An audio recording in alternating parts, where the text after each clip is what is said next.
الرجیم بسم اللہ الرحمن الرحیم. پڑھیے الصلاۃ والسلام علیک یا رسول اللہ وعلی آلک واصحابک یا حبیب اللہ.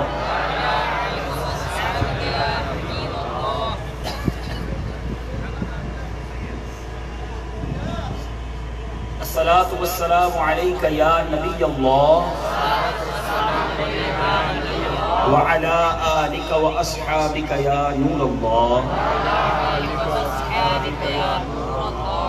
پیچھے اسلامی بھائیوں اور مدنی چینل کے ناظرین، آج باب الاسلام سندھ کے شہر ٹنڈو آدم میں کثیر تعداد میں عاشقان رسول جمع ہیں.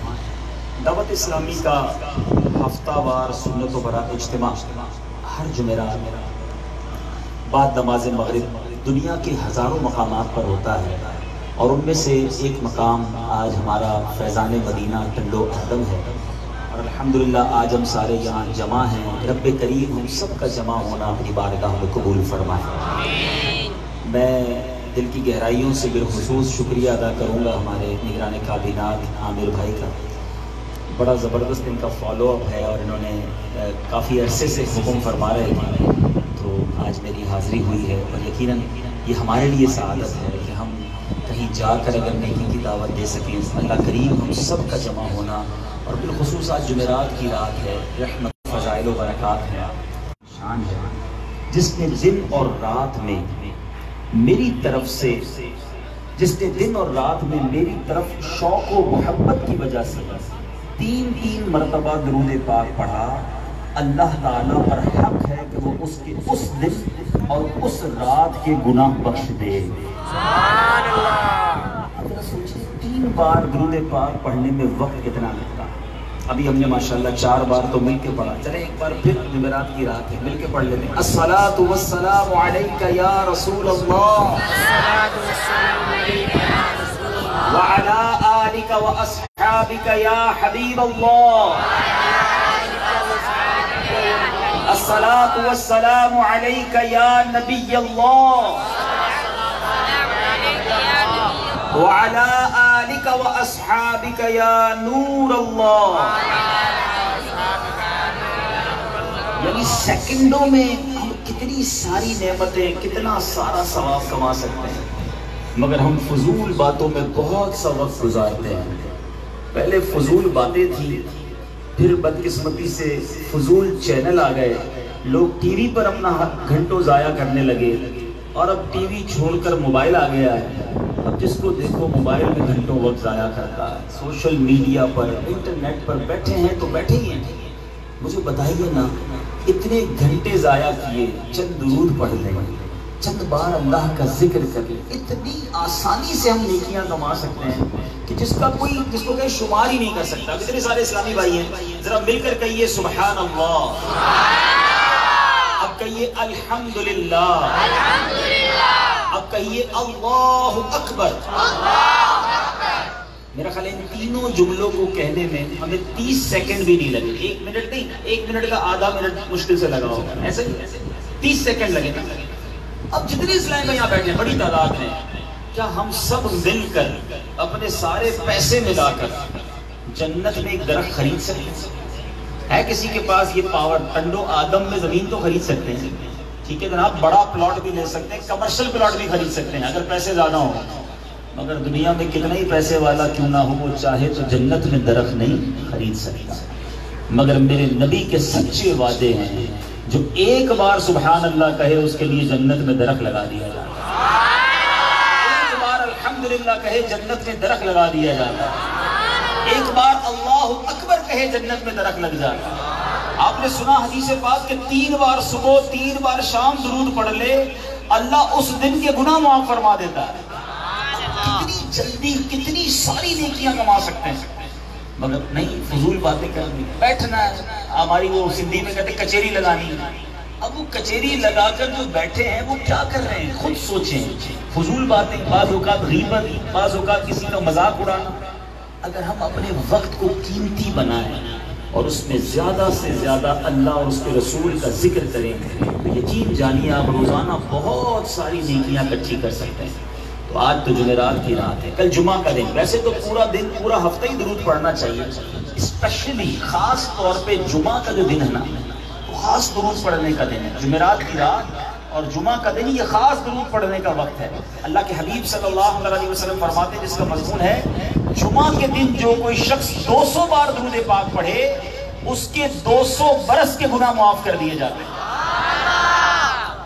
اللہ کی رحمت دیکھو، ہم پر برسنا چاہتی ہے، ہم پر چھما چھم برسنا چاہتی ہے، مگر ایسا لگتا ہے ہم اپنا دامن نہیں پھیلاتے۔ تو آج ٹنڈو آدم والوں پکی نیت کر لو، میں بھی نیت کروں اور آپ بھی نیت کر لیں کہ انشاءاللہ روزانہ کثرت کے ساتھ درود پاک پڑھیں گے۔ اچھا اب نیت تو کر لی، پڑھیں گے کیسے؟ یہ بڑا مسئلہ ہے۔ نیت تو پہلے بھی کی ہے، اس کے لیے تھوڑا سا انتظام کریں، ٹھیک ہے نا؟ ایک پہلا انتظام یہ کریں کہ اپنے ساتھ تسبیح رکھیں۔ آپ کے ساتھ تسبیح ہوگی نا، آپ اپنی زندگی کی پریکٹس دیکھ لیں، جب بھی آپ کے ہاتھ میں تسبیح آتی ہے نا پڑھنا شروع کر دیتے آٹومیٹکلی۔ تو اپنے ساتھ تسبیح رکھیں، تو انشاءاللہ جب جب یاد آتا رہے تسبیح نکالیں اور پڑھنا شروع کر دیں، تو انشاءاللہ آپ درود پڑھنے والے بن جائیں گے۔ اللہ کریم ہم سب کو کثرت کے ساتھ اپنا اور اپنے حبیب علیہ الصلوۃ والسلام کا ذکر کرنے کی توفیق عطا فرمائے۔ میٹھے میٹھے اسلامی بھائیوں، آج جس موضوع پر چند مدنی پھول میں نے پیش کرنے ہیں، ایک ایسا پرابلم ہے، ایک ایسی غفلت ہے، ایک ایسا مسئلہ ہے جس میں ایسا لگتا ہے ساری دنیا ہی مبتلا ہے، جس کو دیکھو اس مصیبت اور اس پریشانی میں۔ وہ مسئلہ کیا ہے انشاءاللہ بیان کرتا ہوں، مگر ایک بڑا ہی عجیب و غریب واقعہ پہلے سناتا ہوں۔ اس ہستی کا یہ واقعہ ہے جنہوں نے دنیا بھر کا چکر لگایا، پوری دنیا کی بادشاہت بھی انہیں دی گئی اور انہوں نے پوری دنیا کا سفر بھی کیا۔ اور یہی وہ ہستی ہیں کہ جنہوں نے یاجوج ماجوج کے سامنے دیوار بنا دی، جس کو سد سکندری کہا جاتا ہے، اور قیامت سے پہلے یہ دیوار ٹوٹے گی، یاجوج ماجوج وہاں سے نکلیں گے اور پھر پوری دنیا میں پھیل کر فساد برپا کریں گے، اور پھر کچھ عرصے بعد قیامت آ جائے گی۔ میری مراد حضرت ذوالقرنین سے ہے۔ حضرت ذوالقرنین کو ساری دنیا کی بادشاہت ملی۔ حضرت ذوالقرنین کے ساتھ اور بھی بڑے عجیب و غریب واقعات ہوئے، کیونکہ انہوں نے دنیا کے دونوں کونوں کا چکر لگایا، ایک مشرق کی انتہا تک بھی گئے اور مغرب کی انتہا تک بھی گئے۔ تو ایک بڑا عجیب و غریب ان کی زندگی میں واقعہ ہوا، وہ میں آپ کو سنانا چاہتا ہوں۔ آپ ایک قوم کے پاس سے گزرے اور آپ نے دیکھا کہ اس قوم کے پاس دنیاوی کوئی ساز و سامان نہ تھا۔ انہوں نے بہت سی قبریں کھود رکھی تھی، صبح کے وقت وہاں کی صفائی کرتے، نماز ادا کرتے، پھر صرف سبزیاں کھا کر پیٹ بھر لیتے، کیونکہ وہاں کوئی جانور ہی موجود نہ تھا جس کا وہ گوشت کھاتے، یعنی سبزیوں پر گزارا تھا، اور بالکل سادہ زندگی۔ حضرت ذوالقرنین ان کی سادہ ترین زندگی دیکھ کر بڑے حیران ہوئے۔ آپ نے ان کے سردار سے پوچھا کہ میں نے تم لوگوں میں کچھ ایسی چیزیں دیکھی ہیں جس کی میں نے کسی اور قوم میں ایسا دیکھا ہی نہیں ہے، اس کی کیا وجہ ہے؟ تو سردار نے سوال کی تفصیل پوچھی تو فرمایا کہ میرا مطلب یہ کہ تمہارے پاس دنیا کی کوئی چیز نہیں ہے، نہ سونا ہے نہ چاندی ہے، کوئی نفع بھی نہیں اٹھاتے۔ سردار کہنے لگا ہم نے سونے اور چاندی کو اس لیے برا جانا ہے کہ جس کے پاس تھوڑا بہت بھی سونا چاندی آ جاتا ہے وہ انہی کے پیچھے دوڑنے لگتا ہے۔ آپ نے پوچھا تم قبریں کیوں کھودتے ہو؟ لوگ اتنی تیزی سے مرتے تو نہیں ہیں مگر تم قبریں کھود کے رکھتے ہو، اور جب صبح ہوتی ہے تو اس کو صاف کرتے ہو، اسی قبر میں نماز پڑھتے ہو۔ بولے اگر اس لیے کہ ہمیں اگر دنیا کی تھوڑی سی لالچ آ جائے، دنیا کی تھوڑی طمع آ جائے، تو ہم قبروں کو دیکھیں تو وہ لالچ ہمارے دلوں سے دور ہو جائے۔ آپ نے پوچھا تمہارا کھانا زمین کی سبزی ہے، ویجیٹیبل کھاتے ہو، جانور کیوں نہیں پالتے؟ دودھ بھی ملے گا، گوشت بھی ملے گا، اس سے فائدہ ہوگا۔ تو کہتے ہیں سبزی میں ہماری گزر اوقات ہو جاتی ہے، اور انسان کو زندگی کا گزر کرنے کے لیے ادنا سی چیز بھی کافی ہے، تھوڑی چیز بھی کافی ہے۔ ویسے بھی حلق سے نیچے اترنے کے بعد یہ سب چیزیں ایک جیسی ہو جاتی ہیں، پیٹ میں ذائقہ محسوس نہیں ہوتا۔ بات بڑی گہری ہے۔ حضرت ذوالقرنین نے جب ان کی دانائی والی، عقل مندی والی باتیں سنی تو اس قوم کے سردار سے کہا تم میرے ساتھ آ جاؤ، میرا مشیر بن جاؤ، میں اپنی دولت میں سے بھی تمہیں حصہ دوں گا۔ مگر اس نے معذرت کر لی اور کہا میں اسی حال میں خوش ہوں۔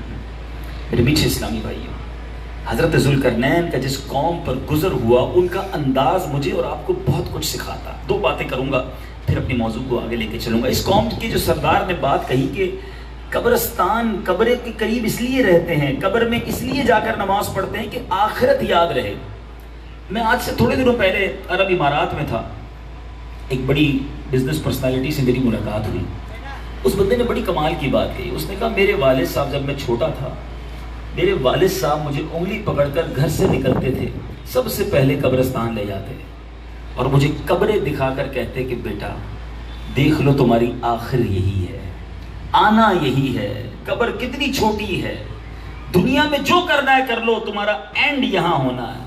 وہ کہتا ہے بچپن سے میرے دماغ میں میرے والد نے ایک بات بٹھا دی ہے کہ دنیا میں جو کرنا ہے کر لو, جتنے بڑے گھر بنانے ہیں بنا لو, انتہا جو ہے یہ 2 گز کی قبر ہے.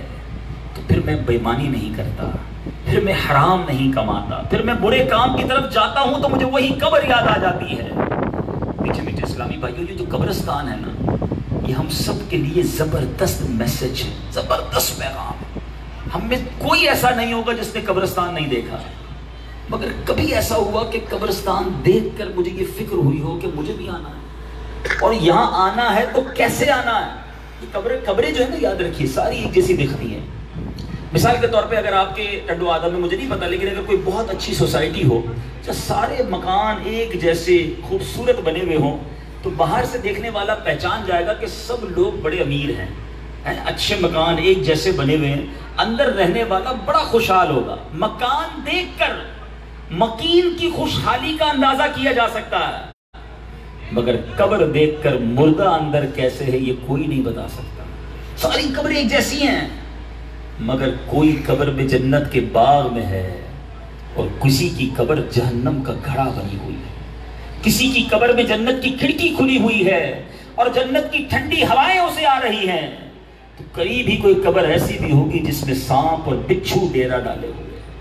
کبھی کبھی سوسائٹی دیکھ کر, اچھا مکان دیکھ کر خیال تو آتا ہوگا یار میرا مکان بھی یہاں ہوتا, مگر کبھی قبرستان دیکھ کر یہ خیال آیا کہ میری قبر تو بننی ہے, قبر کیسی ہوگی. خدارا یہ احساس کیجئے, ہم سب نے جانا ہے قبرستان میں, ہم سب نے جانا ہے قبر میں, مگر وہ قبر جنت کا باغ ہوگی یا دوزخ کا گھڑا, یہ سوچتے کیوں نہیں. اگر یہ سوچ ہوتی نا تو بندہ حرام نہ کماتا, بندہ حرام نہ کھاتا, بندہ حرام نہ دیکھتا, بندہ حرام نہ سنتا, حرام کام کی طرف کیسے جاتا. تو اسے پتا ہے کہ میرا ٹھکانہ قبر ہے. اور اگلی بات, بڑی امپورٹنٹ بات, اس قوم کے سردار نے کہا نا کہ کھانا جیسا بھی کھا لیں, سبزی کھا لیں یا مرغی کھا لیں, لذیذ کھانا کھائیں یا سادہ کھائیں, پیٹ میں جانے کے بعد سارا ایک جیسا ہو جاتا ہے. آپ کو کبھی شدید بھوک لگی ہو نا, بہت شدید بھوک لگی ہو, آپ کو کوئی سادی روٹی دے دے, آپ وہ بھی پیٹ بھر کے کھا لیں گے, پیٹ اس سے بھی بھر جائے گا. اور انسان کہتا ہے نہیں مرغن کھانے ہیں تو زبان تک ذائقہ ہے. انہی لذیذ کھانوں کے لیے بندہ حرام بعض اوقات کماتا ہے کہ یار اچھے کھانے تو پیسے بھی زیادہ چاہیے گے. اللہ کرے کہ یہ ذہن بن جائے کہ اگر سادہ بھی اللہ نے نصیب میں رکھا ہے تو اللہ کی مہربانی ہے. آپ کو پتہ ہے دنیا میں ایسے کئی لوگ ہیں جو کھانے نہیں کھا سکتے, بہت پیسہ ہے مگر چبا نہیں سکتے, اتار نہیں سکتے, اپنے گلے سے ڈرپوں کے ذریعے کھانا دیا جاتا ہے. تم روٹی تو کھا سکتے ہو چاہے وہ سادہ ہے, شکر ادا کرو. اللہ کی مہربانی ہے کہ ہاتھ ہے جس سے اٹھا کر نوالا بناتے ہو, دانت ہے جس سے چباتے ہو, اللہ نے یہ منہ میں تھوک دیا ہے جس سے ہضم کرتے ہو. تھوڑے دنوں پہلے میں ایک شخصیت سے ملنے گیا, اللہ نے بہت نوازا ہے اس فیملی کو, اربوں پتی کروڑ پتی خاندان. ان کو اتنی عجیب بیماری ہو گئی, مجھے پہلی بار زندگی میں پتا چلا کہ یہ بھی کوئی بیماری ہے, اور اللہ کی قدرت کا احساس بھی ہوا. ان کے والد صاحب پر فالج کا اٹیک ہوا. فالج نے دماغ کے ایک حصے کو ڈیمیج کیا, سن کیا یا خراب کیا. اب آپ کو پتا ہے اس حصے کا کام کیا تھا؟ سائنس آج تک دماغ کو نہیں سمجھ سکی ہے. دماغ میں چھوٹی چھوٹی رگیں ہیں, سائنس نے آج تک نہیں بتا سکی کہ یہ رگ جسم کے کس حصے کو کنٹرول کرتی ہے. آپ نے دیکھا ہوگا کسی کے سر کا ایکسیڈنٹ ہو جائے تو ڈاکٹر اس کو رکھتے ہیں, بس بے ہوش ہوتا ہے, کہتے ہیں دعا کرو یہ ہوش میں آ جائے. دماغ خود ہی ٹھیک ہوگا, ہم نہیں کر سکتے. اتنی ترقی کرنے کے بعد بھی سائنس کے پاس کوئی حل نہیں ہے کہ دماغ کھولے اور یہ رگ نکال کے دوسری لگا دے کہ بھائی ہاتھ چلنا شروع ہو جائے. جب دماغ ٹھیک ہوگا جب بھی وہ آرڈر دے گا تو وہ نظام کام کرے گا. لیکن میں حیران ہو گیا کہ اس شخصیت کو پتہ کیا پرابلم ہو رہا تھا. باقی سب ٹھیک تھا, بات چیت بھی کر رہے تھے. جسم اس دماغ کی ایک حصے کا کام یہ ہوتا ہے, اس دن پتا چلا, ڈاکٹروں نے بتایا کہ جس کے ذریعے منہ میں جو نوالا ہے نا, ہمارے میرے منہ میں گھونٹ ہے یا نوالا ہے, اب دماغ آرڈر دے گا گلے کو کہ اس نوالے کو اتارو اندر. وہ نوالا منہ میں تو رکھ سکتے تھے مگر اتار نہیں سکتے تھے, کیونکہ وہ دماغ کا وہ حصہ آرڈر نہیں دے رہا تھا, دماغ کا وہ حصہ کام نہیں کر رہا تھا. میرے سامنے وہ صاحب بیٹھ کے باتیں کر رہے ہیں, بہت پیسہ ہے, ایک نوالا نہیں کھا پا رہے تھے. کئی دن گزر گئے کہ دعا کرو کہ دماغ کا وہ حصہ قدرتی ٹھیک ہوگا تو نوالا اندر اترے گا. اے نوالے روز کھانے والوں, پھر بھی ناشکری کرتے ہیں. فَبِأَيِّ آلَاءِ رَبِّكُمَا تُكَذِّبَانِ. اللہ نے کتنی نعمتیں دی, ہم سوچ بھی نہیں سکتے. ہمارا ایک ایک پارٹ, ایک ایک حصہ جسم کا جو ہے وہ رب کی نعمت ہے. کاش ہمیں قدر نصیب ہو جائے. اب اس قوم کے اس واقعے سے ہمیں سیکھنے کو ملا کہ آخرت کی تیاری, اللہ کی رضا, یہ مین چیز ہے.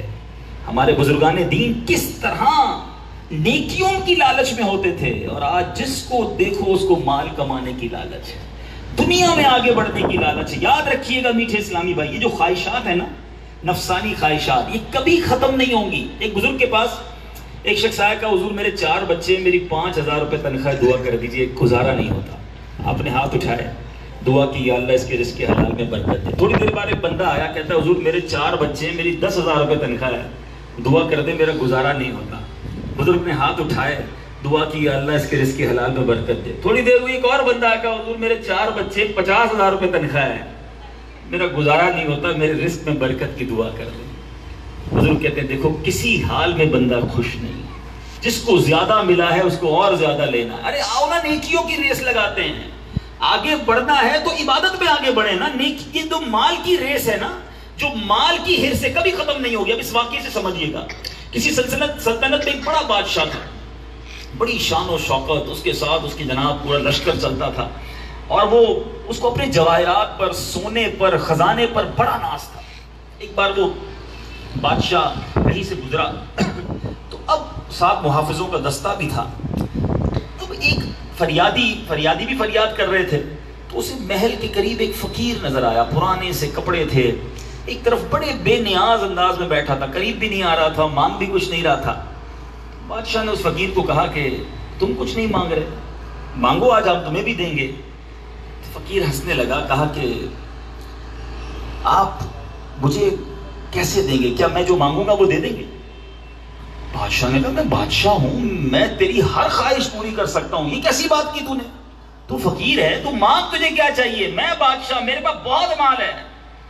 اچھا, تو فقیر نے کہا چلیں آپ بہت بڑے بادشاہ ہیں, آپ سب کچھ دے سکتے ہوں گے, یہ میرا پیالہ ہے, اس کو بھر دیجیے, اگر آپ بڑے بادشاہ ہیں اس پیالے کو بھر دیجیے. چھوٹا سا پیالہ تھا, وہ جو فقیر کا کشکول ہوتا ہے, اس نے آگے کر دیا. بادشاہ کو بڑا غصہ آیا کہ مجھے چیلنج کر رہا ہے. اپنے کسی غلام کو کہا کہ سونے کی اشرفیوں کی تھیلی کھولو اور اس کشکول میں ڈال دو. اس نے سوچا ایک تھیلی سے ہی پیالہ تو بھر جانا ہے, ایک تھیلی ڈالی, کشکول خالی کا خالی, پوری تھیلی غائب ہو گئی, یعنی اس پہ سونے کی اشرفیاں ڈالی تو پیالہ خالی ہے. بادشاہ کو بڑا غصہ آیا, کیونکہ فقیر نے چیلنج دیا تھا نا کہ آپ بھر سکتے تو میرا چھوٹا سا پیالہ ہی بھر دیں, بڑے بادشاہ ہیں, آپ کہتے ہیں سب دے سکتے ہیں. کہ دوسری تھیلی کھولو, دوسری کھولی, دوسری ڈالی, وہ بھی خالی, پیالہ پھر بھی خالی. بادشاہ تو بادشاہ ہوتا ہے, اس کو ضد چڑھ گئی کہ جاؤ محل سے اور تھیلیاں لے کر آؤ, اس کا پیالہ کسی صورت بھرنا چاہیے. خادم محل دوڑے, اور اشرفیاں اور ہیرے اور جواہرات لائے, اس کشکول میں ڈالتے رہے. صبح سے ظہر ہو گئی, پیالہ پھر کا خالی, پیالہ پورا کا پورا خالی. اللہ والوں سے چیلنج تھا نا. مجھے ابھی یہاں اس واقعے کو روکتا ہوں, مجھے خواجہ خواجگان خواجہ غریب نواز یاد آ گئی, سبحان اللہ, ہند کے راجہ یاد آ گئے. پرتھوی راج چوہان اور اس کے جو چیلے تھے, انہوں نے بھی چیلنج کیا تھا. انا ساگر ایک جھیل ہے, ابھی بھی موجود ہے وہاں پر اجمیر میں, ہم نے مدنی چینل کے ناظرین کو بھی دکھائی. بہت بڑی جھیل ہے, ہمارے جیسے کلری جھیل ہے نا, بہت بڑی وہ بھی جھیل ہے. میں گیا ہوں وہاں پر. تو اب کیا ہوا کہ وہاں پر جب خواجہ غریب نواز آئے نا تو سارے لوگ غیر مسلم تھے اور اس کو بڑا ناز تھا اپنے زور پر، کہا ہم تمہیں پانی نہیں پینے دیں گے. خواجہ صاحب کے مرید گئے پانی بھرنے، کہا پانی نہیں پینے دیں گے.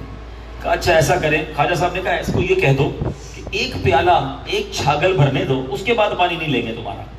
وہ بڑا تکبر سے ہنسا، کہا چلو ٹھیک ہے، تم بھی کیا یاد رکھو گے کس سخی سے پالا پڑا. ایک تھیلی تھی چھاگل، جس کو پہلے تھیلی کے اندر پانی بھرا جاتا تھا، چمڑے کا تھیلا ہوتا تھا، تو ٹھیک ہے بھر لو. خواجہ صاحب کے مرید نے جب وہ پیالہ وہ چھاگل انا ساگر میں ڈالا اور باہر نکالا تو پورا دریا ہی اس پیالے کے اندر آ گیا. سوکھ گیا، میلوں لمبا دریا، پانی ختم. اب وہ تو پیالہ بھر کے آ گئے خواجہ صاحب کے پاس. سارے لوگ حیران کہ یہ ہوا کیا ہمارے ساتھ. اب روتے روتے خواجہ کے دربار میں آئے کہ خواجہ معاف کر دو، اب نہیں کریں گے، پورا اجمیر بھوکا پیاسا رہ جائے گا.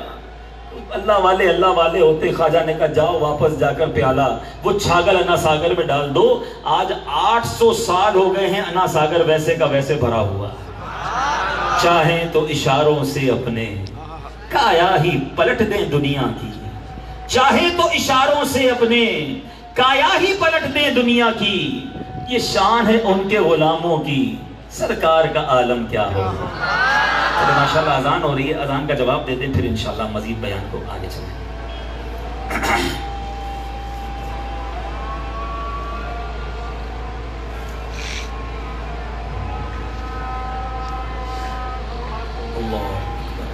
انشاءاللہ یہاں باجماعت عشاء ادا کی جائے گی. جو یہاں موجود ہیں یہاں پر انشاءاللہ اذان بھی ہوگی اور یہاں ہم اپنی جماعت بھی کریں گے انشاءاللہ. اللہ اکبر، اللہ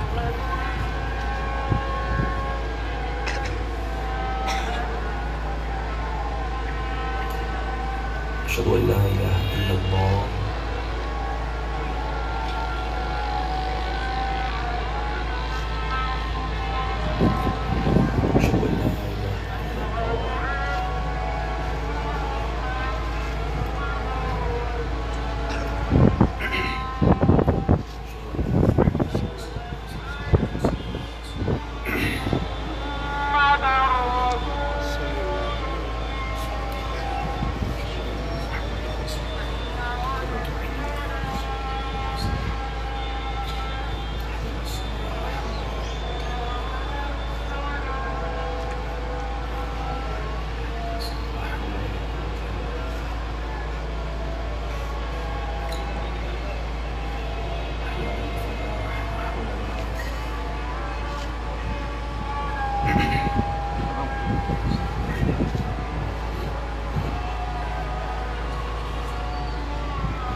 لا إله إلا الله محمد رسول الله.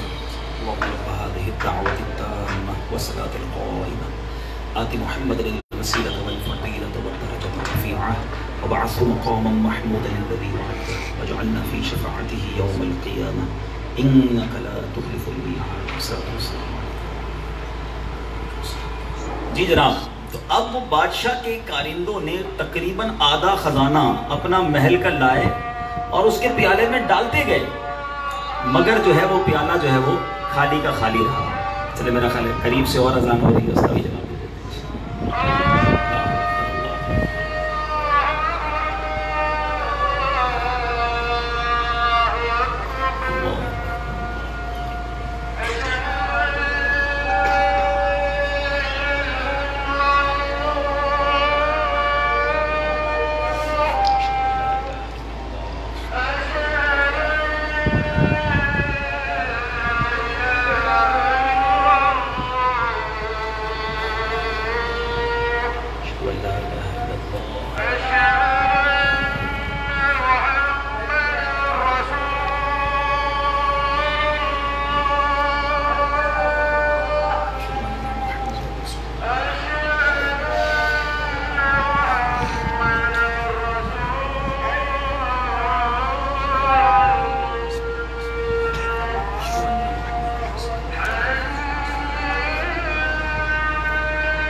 کئی اسلامی بھائی تو اذان کا جواب دے رہے تھے اور کئی نہیں دے رہے تھے. بیان کے شروع میں نے کہا تھا کہ کچھ نیکیاں کمانا بڑا آسان ہے. عاشقان رسول جب اذان دینا تو ایک جملے کو دوبارہ دہرانا، یعنی مؤذن نے کہا اللہ اکبر اللہ اکبر، اگر مرد اس اذان کا جواب دے تو ہر جملے پر 2 لاکھ نیکیاں ملتی ہیں. سبحان اللہ. اگر یہ اعلان ہوتا کہ جب بھی اذان ہوگی ایک بار اللہ اکبر مؤذن صاحب کہیں گے، آپ دہرائیں گے تو 1000 روپے ملیں گے. تو اگر 15 جملے ہیں تو 15000 روپے فی اذان. بندہ کے اور کام کرنے کی ضرورت ہی کیا ہے بھائی؟ مسجد کے برابر میں ہی کمرہ لے لو، گھر لے لو، 5 اذانوں کا جواب دوں گا میں، روز کے لاکھ روپے بچ جائیں گے. تو دنیا کے پیسوں کے لیے ہم ٹنڈو آدم سے کراچی چلے جائیں، میرپور خاص چلے جائیں گے. اللہ کے گھر سے اذان بلند ہو رہی ہے، کیوں نیکیاں نہیں کماتے؟ کتنا آسان، روزانہ لاکھوں کروڑوں نیکیاں آپ کما سکتے ہیں. جب بھی اذان ہو، جب بھی اقامت ہو، مشکل بھی نہیں ہے. جو مؤذن صاحب کہہ رہے ہیں آپ بھی وہی کہتے رہے. کچھ فرق ہے حی علی الصلاۃ حی علی الفلاح میں لا حول ولا قوت الا باللہ پڑھ لیں، آسان ہے اذان کا جواب. لیکن نیکیاں کمانے کی اگر لالچ ہو، کیونکہ آج موضوع بھی میرا یہی ہے نا کہ آج دنیا کی لالچ ہے، نفسانی خواہشات کی دوڑ ہے، لیکن نیکیاں کمانے کی طرف، جنت میں جانے کی طرف اس کی فکر اور اس کا شوق نہیں ہے. اب جب یہ واقعہ سنا رہا تھا بادشاہ کا کہ اب جناب وہ پیالے میں اشرفیاں ڈالتا رہا پیالہ خالی. اب بادشاہ کو عقل آئی کہ میں اللہ والے سے لڑائی لے چکا ہوں، بزرگ سے میں جناب جو ہے وہ ضد کر رہا ہوں. بادشاہ آیا کہ حضرت معاف کر دیں، میں بادشاہ اتنا بڑا نہیں کہ میں آپ کے پیالے کو پورا کر سکوں. اب آپ پہلے یہ تو بتا دیں یہ پیالہ ہے کیا؟ میں ڈالی جا رہا ہوں، میرے سامنے اشرفیہ جاتی ہیں، میرے سامنے ہیرے جاتے ہیں، یہ پیالہ خالی کا خالی ہے. اللہ اکبر. بزرگ نے کہا کوئی خاص راز کی بات نہیں ہے، دراصل یہ پیالہ نفسانی خواہشات سے بنا ہوا ہے. انسان کی خواہشات کبھی پوری نہیں ہو سکتی، جتنا چاہو مال دے دو، خواہشات اور تمناؤں کا پیالہ ہمیشہ خالی رہتا ہے اور ہمیشہ مزید بڑھے، حل من مزید کی تمنا رہتی ہے. اب یہ حکایت جو ہے نا میٹھے اسلامی بھائیوں، ہم سب کے لیے زبردست لیسن ہے. ایسا پیالہ ہم سب کے پاس ہے کہ جو مل جائے ہمیں کم ہی لگتا ہے. موٹر سائیکل پہ جا رہا ہے کوئی، برابر سے گاڑی نکلی، یار میں گاڑی والا کب بنوں؟ اچھا طرح بڑی کوشش کر کے گاڑی لے لی. اب کون سی لی بھائی؟ مہران لی، چھوٹی سوزوکی لی. جیسی سوزوکی میں جا رہا ہے تھوڑے دنوں بعد کے برابر سے جناب پراڈو والا نکلا. ارے یار میں ابھی تک مہران نہیں، اتنے پیسے والا. او بھائی اچھا. کوئی کرائے کے گھر میں رہتا ہے، دعا کرتا ہے یا اللہ اپنا گھر دے دے، چلے چھوٹا سا مکان مل گیا. پہلے دن تو دعوت بھی کرتا ہے، بہت خوش، اس کی خوشی سنبھلتی نہیں ہے. کیوں بھائی؟ اللہ نے کرائے کے گھر سے اپنے گھر میں کر دیا. یہ 2-4 مہینے تو خوشی رہتی ہے. اب سوچتا ہے میرا گھر تو بہت چھوٹا ہے یار، میں فلاں رشتہ دار کے گھر گیا، اس کا تو مکان بھی بڑا، باہر اس کے اندر صحن بھی تھا، اس کے اندر الگ بیٹھک الگ تھی، میرا تو ایسا مکان ہونا چاہیے تھا. اب جب وہ مل گیا تھوڑے عرصے بعد، بڑی محنت، بڑی کوشش، ساری زندگی کوشش کی بڑا مکان ہو جائے. بڑا مکان ہو گیا تو کسی نے کہا تمہارے پاس تو مکان ہے، فلاں کے پاس تو زمینیں بھی ہیں، وہ تو زمیندار بھی ہے. اب بندہ سوچے میرے 1 کنال کا مکان، اس کے پاس کئی ایکڑ زمین. کبھی خوش ہو سکتے ہو، کبھی پیٹ بھر سکتے ہیں. حدیث پاک کا مضمون ہے، میں نہیں کہہ رہی، اللہ کے حبیب نے فرما دیا کہ ابن آدم کا پیٹ جو ہے وہ قبر کی مٹی ہی بھر سکتی ہے، اور کچھ نہیں بھر سکتا. اور چاہیے اور چاہیے اور چاہیے، اور اسی پرابلم میں ہم پریشان ہیں. آج جس کو پوچھو اس کو وہ کہتا ہے آگے بڑھ رہا ہے، میں پیچھے رہ گیا ہوں، غریب رہ گیا ہوں، میں پریشان ہوں، مجھ سے آگے لو. پرابلم یہی ہے. مسئلہ اگر آج یہ سیکھ لو نا، آپ کی زندگی پرسکون ہو جائے گی. وہ طریقہ کیا ہے میں آج آپ کو بتا دیتا ہوں. زندگی سکون والی کرنی ہے نا تو نعمتوں میں، اللہ کی عطاؤں میں اپنے سے پیچھے والے کو دیکھو، آگے والے کو نہیں. ٹھیک ہے؟ جب پیچھے والے کو دیکھو گے تمہیں سکون آ جائے گا. اے چھوٹے مکان میں رہنے والوں، جھوپڑیوں میں بھی تو لوگ رہتے ہیں نا، انہیں دیکھو کہ یار اللہ کی مہربانی مجھے اپنا مکان تو دیا ہے. کھلے آسمان تلے لوگ رہتے ہیں، انہیں دیکھو، رب کا شکر ادا کرو. وہ لوگ جو نوکری کرتے ہیں، جو کہتے ہیں جناب تھوڑے پیسے میں کماتا ہوں، تم ان سے تو اچھے ہو جو بھیک مانگتے ہیں. اپنے گھر میں رہتے ہو، کچھ جیلوں میں رہتے ہیں. آپ کہتے ہیں جناب مجھے بہترین نعمتیں کھانے کو نہیں ملتی، میں اچھے فروٹس اور مہنگی غذائیں نہیں کھا سکتا. ارے ان کو دیکھو جو پیسے ہوتے ہوئے کھانا نہیں کھا سکتے، ڈرپ کے ذریعے کھانا لگتا ہے، نالیوں کے ذریعے. اچھا کھانا کھا لیتے ہیں، کھانا باہر نہیں نکل سکتا. ان کو استنجا کے لیے ٹرپیں لگائی جاتی ہیں. اللہ کا شکر ہے اللہ نے میرے ہاتھ پیر سلامت دیے, اپنے ہاتھ سے کھاتا ہوں. قناعت اور رب کی نعمتوں پر اگر شکر کرنا سیکھ لو گے زندگی بہت پرسکون ہو جائے گی. میں آج ایک چیلنج کرنے جا رہا ہوں ٹنڈو آدم والوں, اتنی بڑی تعداد میں پیچھے تک اسلام میں بیٹھے نا, میں ایک دعویٰ کرنے جا رہا ہوں. آپ جتنے لوگ یہاں بیٹھے ہیں نا, آپ جیسی زندگی گزارتے ہیں ایسی زندگی گزارنے کا لاکھوں لوگ خواب دیکھ رہے ہیں. آپ کہیں گے یار کمال کی بات کر دی, میں ویسی پریشان, قرضے میں ڈوبا ہوا, بے روزگار, کرائے کے گھر میں رہنے والا, میری جیسی زندگی گزارنے کا خواب کون دیکھ رہا ہے؟ ٹنڈو آدم کے کبھی ہاسپٹل میں چلے جانا تو لگ پتا جائے گا. آپ سب اپنے پیروں پہ چل کے آئے ہیں, کئیوں کے پیر ہی نہیں ہیں. آپ آج اللہ کے گھر میں بیٹھے ہیں, کچھ ہاسپٹل میں آئی سی یو میں پڑے ہوئے ہیں, وینٹیلیٹر لگے ہوئے ہیں, ڈائلیسس کروا رہے ہوں گے, گردے فیل ہو گئے. ایسی بیمار لوگ ہیں جن کے پاس پیسے بھی نہیں ہیں علاج کے. اللہ نے مجھے اور آپ کو ان بیماریوں سے بچایا ہے, یہ رب کی عطا نہیں ہے. شکر ادا کرو, اللہ کی نعمتوں کا شکر ادا کرو. چھوڑ دو یہ ریس کہ وہ آگے بڑھ گیا میں پیچھے رہ گیا. ہاں علماء نے بڑی کمال کی بات کہی, نعمتوں میں اپنے سے پیچھے والے کو دیکھو اور نیکیوں میں اپنے سے آگے والے کو دیکھو. ہم الٹا چلتے ہیں, بالکل الٹا. ہم نعمتوں میں آگے والے کو دیکھ کر پریشان ہو رہے ہوتے ہیں, وہ آگے بڑھ گیا ہم پیچھے رہ گئے, اور نیکیوں میں اپنے سے پیچھے والے کو دیکھ رہے ہوتے ہیں. بھائی میں 5 ٹائم نماز پڑھتا ہوں, وہ تو جمعے کی نماز پڑھتا ہے. وہ اللہ کے بندے 5 ٹائم نماز پڑھنے والے تہجد والے کو دیکھ, تہجد پڑھنے والے قرآن پڑھنے والے کو دیکھ, دین کا کام کرنے والے 12 ماہ سفر کرنے والے کو دیکھ. اے شخص جو پوری زکات دیتا ہے اطمینان نہ کر, اسے دیکھ جو زکات کے بعد اللہ کی راہ میں صدقہ بھی دیتا ہے. آپ کے آگے نیکیاں کرنے والے بہت ہیں, اور پتہ ہے وہ کدھر جا رہے ہیں؟ وہ جنت کی طرف جا رہے ہیں, وہ اللہ کی رضا کی طرف جا رہے ہیں, وہ اللہ کے محبوب بن رہے ہیں. ریس تو ان سے کرنی ہے, مقابلہ تو ان سے کرنا ہے, دوڑنا تو ان کے پیچھے ہے. ہم مالداروں کو دیکھ کر پریشان ہو رہے ہوتے ہیں, ہم دنیا داروں کو دیکھ کر اپنے آپ کو کمزور سمجھ رہے ہوتے ہیں. ریس ہمارے صحابہ میں بھی تھی, کمپٹیشن ان میں بھی تھا, مقابلہ ان میں بھی تھا, مگر کیا شاندار مقابلہ تھا, وہ نیکیوں کا مقابلہ تھا. بھول گئے وہ مقابلہ؟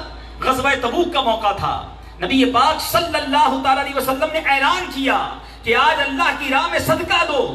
حضرت عمر رضی اللہ تعالیٰ عنہ کا ذہن دیکھیے, آج میرے اور آپ کے پاس مال زیادہ ہو جائے نا, ہم سوچتے ہیں یار بڑے عرصے سے خواہشیں دبائی ہوئی تھی, چلو اب انجوائے کرتے ہیں, اتنے پیسے آ گئے اب اپنی تمنائیں پوری کرتے ہیں. حضرت عمر کہتے ہیں آقا نے اعلان کیا میرے پاس مال زیادہ تھا, میں نے سوچا آج موقع اچھا ہے, آج اللہ کی رضا حاصل کرنے کا موقع اچھا ہے, پیسے اچھے ہیں نا, اللہ کی راہ میں زیادہ صدقہ کروں گا. کہتے ہیں آدھا عشر دینا, کہتے ہیں عشر کیسے نکالوں؟ حضرت عمر نے 50 دل میں تمنا تھی. جب دیکھو نیکی کی بات ہوتی ہے, جب نیکی کا اعلان ہوتا ہے, حضرت ابو بکر آگے نکل جاتے ہیں. آج عمر تیرے پاس موقع ہے, اللہ نے مال بھی زیادہ دیا ہے, آج آگے بڑھ جا. حضرت عمر 50% مال لے کر پیارے آقا کی بارگاہ میں آ گئے, کہا حضور یہ 50% حاضر ہے.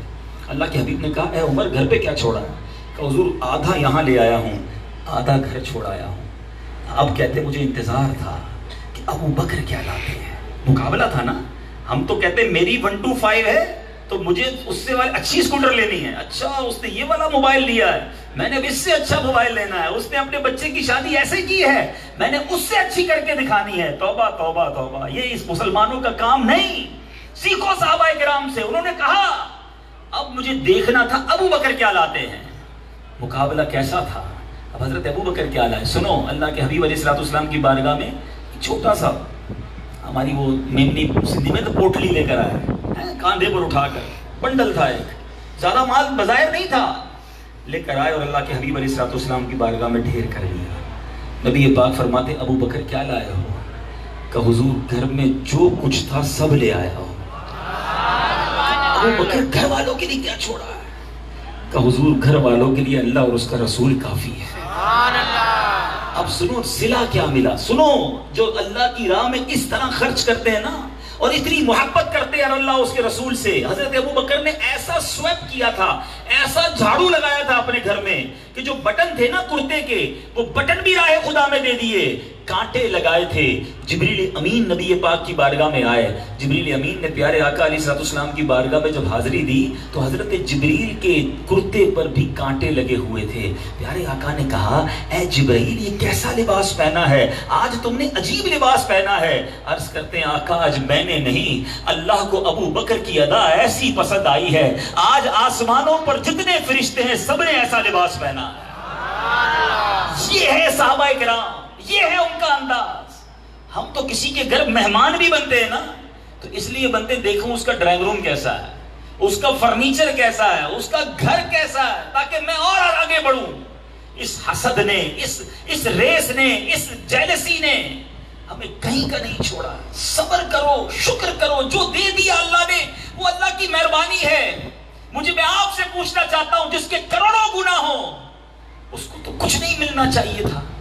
جتنی خطائیں ہماری ہیں, ہمارا کوئی نوکر ہو ہماری بات نہ مانتا ہو, آپ سے پوچھتا ہوں, آپ کی دکان پہ کام کرتا ہو اور آپ نے اسے موٹر سائیکل دی ہو کہ بیٹا روز جانا فلاں فلاں کے پاس پیسے وصول کرنا, شام آنا, اس لیے دے رہا ہوں موٹر سائیکل.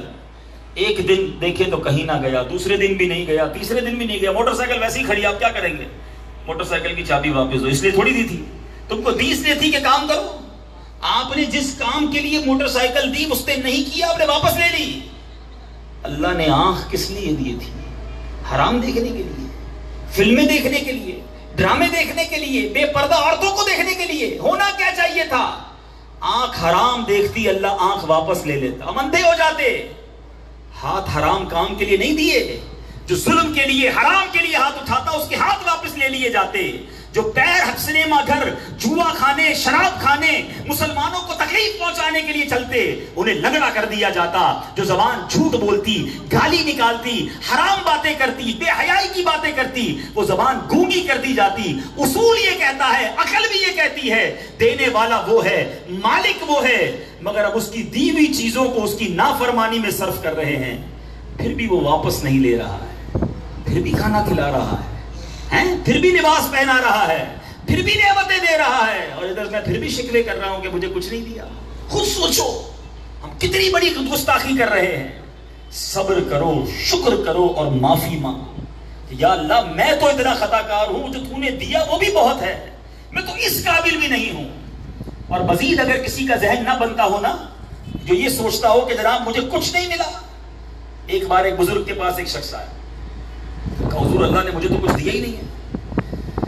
اللہ کے حبیب صلی اللہ تعالیٰ علیہ وسلم, ایک بزرگ جب بزرگ کے پاس آیا, کہا میں بڑا غریب, فقیر, مسکین, مجھے اللہ نے کچھ نہیں دیا. ایسے بھی لوگ ملتے ہیں, کہتے رہتے ہیں مجھے اللہ نے کچھ نہیں دیا, میں پیچھے رہ گیا, سب آگے بڑھ گئے. ایسے ہی ایک شخص بزرگ کی بارگاہ میں آیا تو بزرگ نے کمال کا جواب دیا, کہا کچھ بھی نہیں ہے. کہا حضور کچھ بھی نہیں, کخ بھی نہیں ہے. آپ نے فرمایا اچھا ایسا کرو, ایک ہاتھ دے دو, 10 لاکھ لے لو. کہا حضور ہاتھ دے دو تو بغیر ہاتھ کے کیسے رہوں گا؟ اچھا ہاتھ نہیں دینا, چلو ایک پیر دے دو, 10 لاکھ لے لو. حضور ایک پیر دے دوں گا تو پھر میں چلوں گا کیسے؟ اچھا ایک آنکھ دے دو, 10 لاکھ لے لو, اندھا ہو جاؤں گا. اچھا ایک کان دے دو, 10 لاکھ لے لو, بہرا ہو جاؤں گا. اچھا پھر ایک گردہ دے دو, 10 لاکھ لے لو. 2 ہے نا, پھر ایک گردے سے تو مشکل ہو جائے گی زندگی. وہ گنواتے رہے, وہ منع کرتا رہا. آخر میں بزرگ نے کمال کا جواب دیا, اللہ کے بندے کروڑوں کی پراپرٹی لے کے گھوم رہے ہو, کہتے ہو اللہ نے کچھ نہیں دیا ہے. یہ نہ ہوتی چیزیں تو اللہ نہیں دی ہے نا, کہ تم کہیں سے لے کر آئے ہو دکان سے خرید کے, جنرل اسٹور پہ گئے تھے, 2 آنکھیں دے دو, 2 کان دے دو, 1 زبان دے دو, 2 ٹانگیں دے دو, ایسا تو نہیں تھا نا. اللہ نے پیدائشی دی ہیں, اس کا شکر ادا کرو. کس بات کا شکوہ کر رہے ہو؟ کیا بغیر آنکھ کے بچے پیدا نہیں ہوتے؟ کیا بغیر پیر کے بچے پیدا نہیں ہوتے؟ بغیر ہاتھ کے بچے پیدا ہوتے ہیں. یہ کٹ جاتے ہیں ہاتھ, ہمارا نہیں کٹا. سچی بات بتاؤ, شکر کرنا چاہیے تھا یا شکوہ کرنا چاہیے تھا؟ ارے تیاری کرو جنت کی, ادھر کی لالچ کرو. اللہ تعالیٰ قرآن میں کس طرح دعوت دیتا ہے, ذرا سنو اور ایمان تازہ کرو. اللہ کے حبیب علیہ الصلوۃ والسلام کس طرح ہماری رہنمائی فرماتے ہیں. یہ قرآن ہم سب کے لیے سرچشمہ ہدایت ہے. سورہ آل عمران آیت نمبر 133 میں اللہ ارشاد فرماتا ہے, وَسَارِعُوا إِلَىٰ مَغْفِرَةٍ مِّن رَبِّكُمْ وَجَنَّةٍ عَرْضُهَا السَّمَاوَاتُ وَالْأَرْضُ أُعِدَّتْ لِلْمُتَّقِينَ. سوچو اللہ نے کیسا اعلان کیا, اسے ترجمہ سنے ایمان تازہ ہو جائے گا. اور دوڑو اپنے رب کی بخشش اور ایسی جنت کی طرف جس کی چوڑان سب آسمان و زمین آ جائیں. اتنی بڑی جنت ہے, دوڑو اس کی طرف. اللہ کہتا ہے قرآن میں کہ چلو تیاری کرو اس کی. اور وہ اللہ نے کس کے لیے تیار کر رکھی ہے؟ اللہ فرماتا ہے پرہیزگاروں کے لیے تیار کر رکھی ہے۔ قرآن ہمارا ذہن بنا رہا ہے کہ جنت کی تیاری کرو، بہت بڑی جنت ہے اللہ کی۔ اور جگہ جگہ قرآن میں جب جنت کی نعمتیں بتائی نا، جس کو ہماری زبان میں کہتے ہیں منہ میں پانی آ جائے کہ یار جنت ہوگی کیسی، سبحان اللہ، سنو ایمان تازہ ہو جائے گا۔ اللہ کا کلام کہتا ہے، اب سنو جنت میں کیا ہے۔ سورہ واقعہ آیت نمبر 15 سے 24 تک کی میں تلاوت کرنے جا رہا ہوں۔ قرآن میں اللہ فرماتا ہے، علی سرر موضونہ متکئین علیہا متقابلین یطوف علیہم ولدان مخلدون بأکواب وأباریک وکأس من معین لا یصدعون عنہا ولا ینزفون وفاکہۃ مما یتخیرون ولحم طیر مما یشتہون وحور عین کأمثال اللؤلؤ المکنون جزاء بما کانوا یعملون۔ اللہ اکبر۔ نقشہ دیکھو میرے رب نے جنت کا کیسا قرآن میں کھینچا۔ رب فرماتا ہے اور جنتی لوگ جڑاؤ تختوں پر ہوں گے، ان پر تکیہ لگائے ہوئے آمنے سامنے ان کے گرد پھریں گے ہمیشہ رہنے والے لڑکے۔ کوزے، اب کیسے کوزے ہوں گے، کیسے پانی پیئیں گے، کیسے جنتی شراب پیئیں گے، سنو اور ایمان تازہ کرو۔ قرآن کہتا ہے کہ اس میں کوزے اور آفتابے اور جام آنکھوں کے سامنے بہتی شراب کہ اس سے نہ انہیں درد سر ہو نہ ہوش میں فرق آئے۔ دنیا کی گندی شراب نہیں، وہ جنتی شراب ہوگی۔ فرمایا اور میوے جو پسند کریں اور پرندوں کا گوشت جو چاہیں، اور بڑی آنکھ والیاں ہوئے جیسے چھپے ہوئے موتی۔ اب یہ کیا ہوگا؟ صلہ ان کے اعمال کا، بدلہ ان کے اعمال کا۔ ارے ایسے کام کر لو، دنیا میں چھوٹا سا مکان مل جائے گا، دنیا میں کوئی مکان بنا بھی لوگے تو کتنے سال رہو گے؟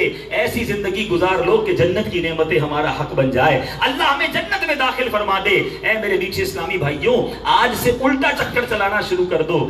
آج سے لالچ کرنی ہے مگر جنت کی کرنی ہے، آج سے لالچ کرنی ہے مگر نیکیوں کی کرنی ہے، کوشش کرنی ہے مگر اللہ کو راضی کرنے کی کرنی ہے، کیونکہ مرنا ہم سب نے ہے۔ تو کیوں نہ ایسے اعمال کر کے جائیں کہ جنت ہمارا ٹھکانہ ہو، قبر جنت کا باغ بن جائے۔ ہمارے اسلاف کو کیسی لالچ ہوتی، ہمارے بزرگوں کو نیکیوں کا کیسا جذبہ ہوتا۔ اللہ اکبر۔ آخری واقعہ سنا کر اپنا بیان کو ختم کرتا ہوں کہ ایک بزرگ کے بارے میں آتا ہے، حضرت سیدنا صفوان بن سلیم ان کا نام تھا رحمت اللہ تعالی۔ ان کی جو پنڈلیاں تھی نا، نماز میں زیادہ کھڑے رہنے کی وجہ سے سوج گئی تھی، اتنی لمبی نماز پڑھتے۔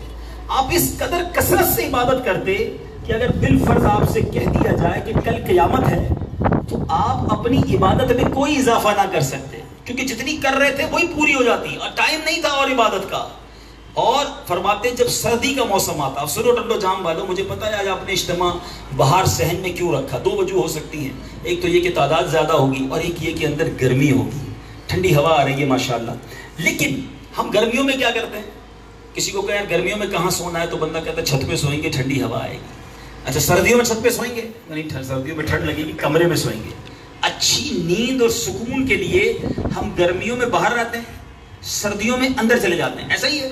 حضرت صفوان بن سلیم کیا کرتے تھے؟ سردیوں میں باہر سوتے تھے تاکہ سردی زیادہ سونے نہ دے، آنکھ کھل جائے، باقی رات عبادت کرنے کا موقع۔ گرمیوں میں اندر سوتے تھے تاکہ گرمی سے نیند زیادہ نہ آئے، تھوڑی دیر بعد آنکھ کھل جائے، باقی رات سجدوں میں گزر جائے۔ کیوں ایسا کیوں تھا ان بزرگوں کو؟ مجھے بتائیے نا، یہ تو نیک تھے، یہ عبادت گزار تھے، ان کی پنڈلیاں سوچ جاتی عبادت کے لیے۔ یہ وہی لوگ تھے جو چاہتے تھے کہ دنیا سے خوب نیکیاں لے کر جائیں۔ کیا میں اور آپ ایسے نہیں بن سکتے؟ کبھی کسی کاروباری کو دیکھا ہے اس کی دکان پر جائیں، وہ کہے نہیں بھائی آج کی بہت اچھی بکری ہو گئی، اب مال نہیں بیچنا، کہتا نہیں اور دوں گا، میری دکان پہ ختم ہو گیا، برابر والے سے لا کے دیتا ہوں۔ کہا کوئی نہیں چھوڑتا، مال کوئی نہیں چھوڑتا، اور چاہیے اور چاہیے۔ یہی ذہن نیکیوں کا کیوں نہیں بنتا؟ بندہ ہمارے اسلام میں ہی کہتے ہیں یار ابھی اجتماع سے فارغ ہوئے، آپ کہہ رہے ہیں مدنی قافلے میں جائیں، مدنی قافلے سے فارغ ہوتے ہیں آپ کہتے ہیں مدنی مشورے میں آئیں، اچھا اس سے فارغ ہوتے ہیں آپ کہتے ہیں باب المدینہ چلنا ہے۔ آپ اگر اس کو پریشر لیتے ہیں کہ یار اتنے سارے مدنی کام، تو آپ پریشر لیں گے۔ لیکن اگر آپ اس کو اس طرح سوچیں کہ کمال کی دکان ہے، ایک گاہک جاتا ہے نیکیوں والا، دوسرا آ جاتا ہے، دوسرا جاتا ہے، تیسرا آ جاتا ہے، گاہک جاتا ہی نہیں، نیکیاں جا ہی نہیں رہی ہیں، اکاؤنٹ میں روز نیکیاں بڑھ رہی ہیں۔ تو یہ ہے دعوت اسلامی جو آپ کو روزانہ کی بنیاد پر نیکی کمانے کا موقع دیتی ہے۔ تو آئیے آج سے ہم اپنی نیکیوں کا میٹر جاری کرتے ہیں انشاءاللہ۔ پہلی پکی سچی نیت جتنے آئے ہیں سب نے یہ کرنی ہے کہ آج کے بعد ہماری کوئی نماز قضا نہیں ہوگی، ایسا نہیں. دیکھو بڑے عرصے بعد میں ٹنڈو آدم آیا ہوں. ٹنڈو آدم والوں کو ایسا جوش تو دکھاؤ نا کہ لگے بندہ آیا ہے کوئی کام کر کے گیا ہے. آج کے بعد ہماری کوئی نماز قضا نہیں ہوگی, فلمیں ڈرامے نہیں دیکھیں گے, گانے باجے نہیں سنیں گے, حرام روزی کے قریب بھی نہیں جائیں گے, اور آقا کی سنتوں کے مطابق زندگی گزاریں گے. نیکیاں کمانی ہے نا, جنت میں جانا ہے نا, تو جنت کی تیاری بھی کرنی ہے نا. جانا جنت میں ہے, کام جہنم والے ہیں. ایسا ہو کہ کوئی بندہ گاڑی میں بیٹھے اور میرپور خاص یا ٹنڈو آدم سے نکلا حیدرآباد کی طرف, کوئی کہے کہاں جا رہے ہو, کہ لاہور جا رہا ہوں. بھائی لاہور جا رہے ہو تو ادھر جاؤ نا, یہ تو کراچی جا رہا ہے راستہ. ہم جا جہنم والی رائٹ پہ ہے, راستے پہ, اور کہہ رہے جانا جنت میں ہے. وہ بھائی جنت جانا ہے تو اپنا راستہ بھی تو جنت والا لے لو نا. اعلیٰ حضرت فرماتے ہیں نا, کام زندہ کے کیے اور ہمیں شوق گلزار ہے کیا ہونا ہے. کام جہنم والے ہیں اور شوق جنت کا ہے. اگر شوق جنت کا ہے تو کام بھی جنت والے کرو نا. اکیلے کرنا مشکل تھا. میں سچ بتاؤں آپ, اگر دعوت اسلامی نہ ہوتی نا, یہ بہت ڈیفیکلٹ ہو جاتا. ہم کیسے نیکیاں کماتے, ہم کیسے نیک ماحول میں آتے. اکیلے شیطان دبوچ لیتا. اب جب کسی کو نماز پڑھتے دیکھتے ہیں, کسی کو روزے رکھتے دیکھتے ہیں, کسی کو امامہ باندھتے دیکھتے ہیں, کسی کو داڑھی والا دیکھتے ہیں, کسی کے ہاتھ میں تسبیح دیکھتے ہیں, کوئی دین کے کام کے لیے سفر کرتا ہے, ہمیں بھی شوق ہوتا ہے یہ بھی کر سکتا ہے, میں بھی کر سکتا ہوں. ماحول نے آسان کر دیا ہے, تو خدا را اس مدنی ماحول سے وابستہ ہو جائے. یہ دعوت اسلامی کی ترقی کے لیے نہیں کہہ رہی, یہ آپ کی جنت کے لیے, آپ کی قبر کی روشنی کے لیے, میری قبر کی روشنی کے لیے یہ ماحول ہے کہ میں اسے پکڑوں گا, میرا فائدہ ہو جائے گا. اللہ نے چاہا میرا ایمان محفوظ رہے گا, میں جنت کی طرف جاؤں گا. تو انشاءاللہ اب جیسے آج آئے ہیں ٹنڈو آدم والوں, ایسا نہ ہو کہ اگلی جمعرات آدھا اجتماع ہو جائے. اب جنت میں جانا ہے تو جنت کی تیاری بھی کرنی ہے. انشاءاللہ اب ہر جمعرات پابندی سے اجتماع میں آئیں گے. ایسے نہیں جو پہلے نعرہ لگایا تھا, پکی سچی نیت ہو تو نعرہ لگانا ہے.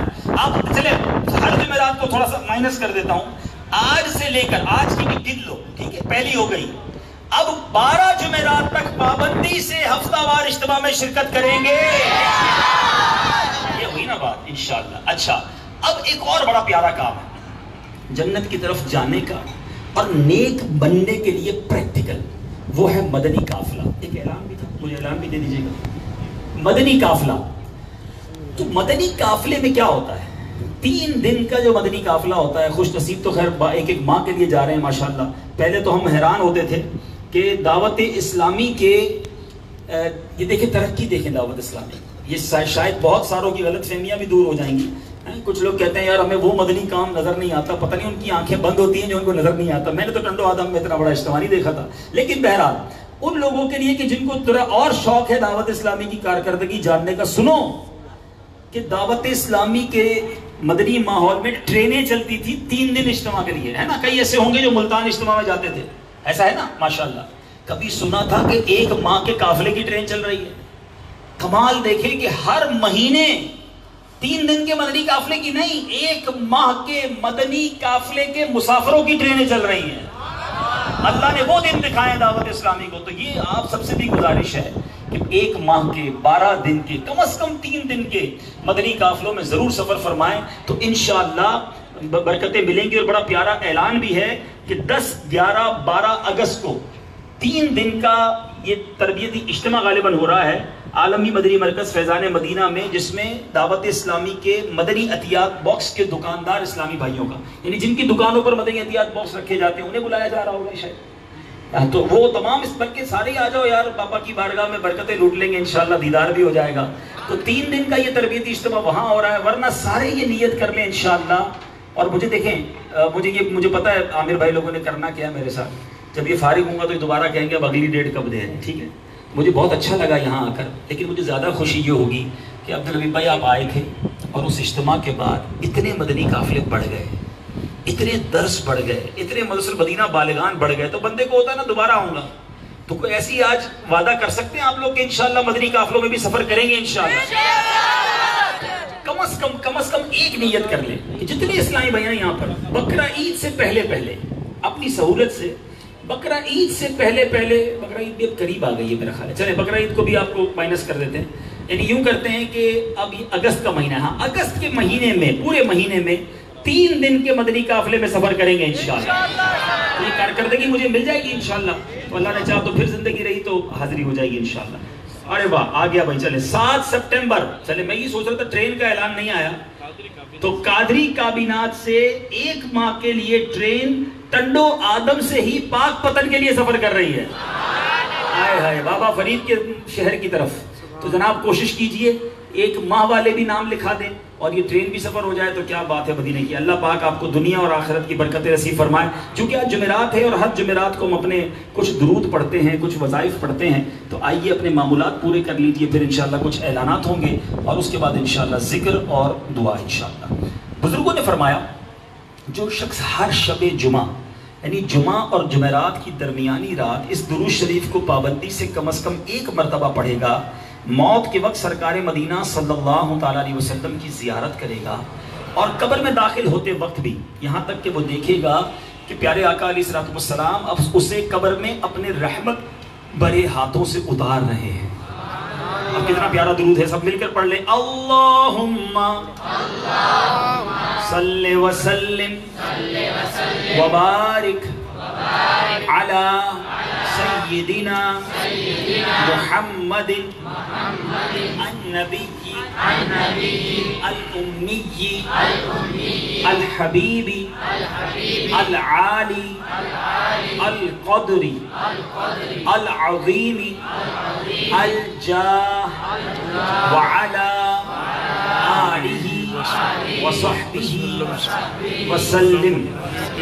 حضرت سیدنا انس رضی اللہ تعالیٰ عنہ سے روایت ہے کہ تاجدار مدینہ صلی اللہ تعالیٰ علیہ وسلم نے فرمایا جو شخص یہ درود پاک پڑھے اگر کھڑا تھا تو بیٹھنے سے پہلے اور بیٹھا تھا تو کھڑے ہونے سے پہلے اس کے گناہ معاف کر دیے جائیں گے.